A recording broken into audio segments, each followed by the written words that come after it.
కరీంనగర్ లో హైటెన్షన్ వాతావరణం నెలకొంది.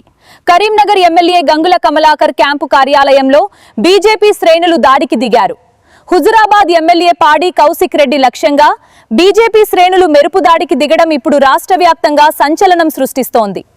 MLA Kaushik Reddy Karimnagar MLA camp కార్యాలయం లోపల ఉన్నారన్న సమాచారంతో ఒక్కసారిగా బీజేపీ అల్లరి మూకలు దూసుకొచ్చారు. క్యాంప్ కార్యాలయంపై రాళ్ల వర్షం కురిపిస్తూ ఎమ్మెల్యే కౌశిక్ రెడ్డి వాహనాన్ని కర్రలతో ధ్వంసం చేశారు. అయితే కేంద్ర మంత్రి బండి సంజయ్ పై కౌశిక్ రెడ్డి చేసిన వ్యాఖ్యలే ఈ దాడికి కారణమని తెలుస్తోంది. సమాచారం అందుకున్న పోలీసులు వెంటనే రంగంలోకి దిగి పరిస్థితిని అదుపులోకి తెచ్చే ప్రయత్నం చేశారు.